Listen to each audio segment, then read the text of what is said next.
Let's talk about Halo 4 Until Dawn, the web series that leads up to the story of Halo 4.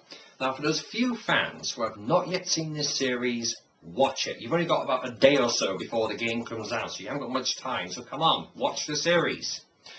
Okay, now this series was, I think, a good glimpse to what could have been when it comes to the failed Peter Jackson movie. You know, the failed Halo 4, not Halo 4, Halo movie, sorry. The failed Halo movie that Peter Jackson was going to do some years back. And I think that it kind of showed us what could have been. Now, for the series itself did a lot of things right, but a few things wrong. Now, I'm going to get into that. Now, what it did right was just the general look of it. I am so glad that they had a real life-size Warthog. They took the time to build one. It wasn't some fake CG Star Wars prequel vehicle. They actually took the time to build a real life-sized Warthog. It was brilliant, it was fantastic, it sounded right as well. You know, the sounds of the Warthog were exactly spot on. I'm so glad about that. Now, the Master Chief's suit. The look of Master Chief's suit is so lifelike, and it was so... You really tell they spent so much time in it. They really put a lot of time and effort. It was flawless, the suit. Especially, you know, the guy who's actually moving around in it. It didn't feel like a Darth Vader suit where it was so clunky and awkward because you couldn't see very well. You know, the guy was moving flawlessly, completely smooth movement. You know, it was great. It really was. And the battles in the series. The battles at first were a little bit confusing because the camera was sort of, you know, cutting sharply, shaking around all the time, and you couldn't really see what was happening too well at first. That was a slight issue, but nothing major, because when the Master Chief shows up, the battles from now on are completely clear. You can see everything that's going on.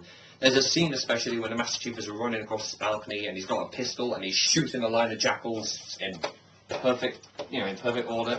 I thought it was, you know, all the action after that, it was completely flawless.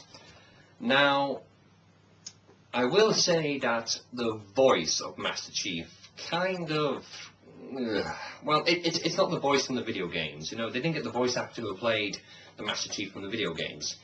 I mean, don't get me wrong, the guy who plays the Master Chief's voice in the web series, he's not bad, but it's not Master Chief. I just thought, you know, they could have, it wouldn't have been difficult to get it, you know, to get the real voice actor. I thought they could have done that at least. But, it's a minor thing. Now, I will say that the overall story of Forward Unto Dawn, it started off a bit too slow for me. You know, I know they're setting the scene as kind of telling an origin story of a character called Lasky who's going to play a major part in Halo 4, but I think it took a bit too long at setting the stage. And I just, because, you know, we're watching this series to see Master Chief. That's why we're watching this. And I don't think Master Chief actually appears until episode 4, I believe. And the Covenant don't actually show up until about the tail end of episode 3. So I think it kind of took a bit too long because, you know, Halo fans, they want to see the Covenant and they want to see Master Chief. They don't really want to see too much of this Academy. At least in my opinion, anyway. I didn't want to see too much. It's not really fair to me to say, I suppose. I didn't want to see too much of this Academy. I wanted to see the Covenant and the Master Chief. And it's just my opinion, really. But yeah, I mean, once Master Chief shows up, it really does kick off then. Now, what I was really surprised about was that they actually showed Kelly and Fred, and they actually showed them taking off their helmets, and the makeup was brilliant, because from what I remember in the early Halo novels, was that the Spartans were generally pale, because they spent so much time in their armor, they didn't get much sunlight, so they just looked a bit unnaturally pale, and they had something that I'm sure they put some kind of contacts in their eyes to make their eyes look a bit sort of, you know, scary. You know, their eyes were kind of a little bit scary, which is exactly the description of the Spartans.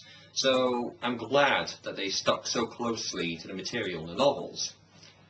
Now, what I will say about the overall story of the web series is that it's a good series. You know, I think it really does open the door for more web series in the future, because, you know, from the days of when we all heard about the failed Halo movie by Peter Jackson, the failed Halo Peter Jackson movie, I think that this web series really does open the door for more live action stuff, and I really do hope we see more live action stuff, like from the days of, from the upcoming days of Halo 5 and Halo 6.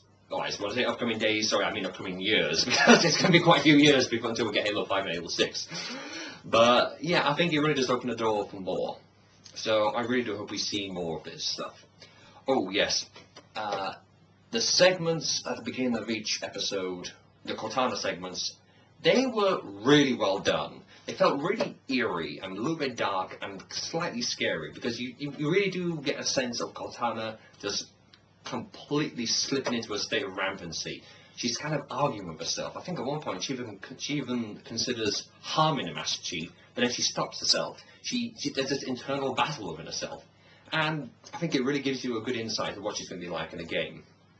Now, I'm going to end this now on the recommendation that you watch this series. Like I said, you haven't got much time.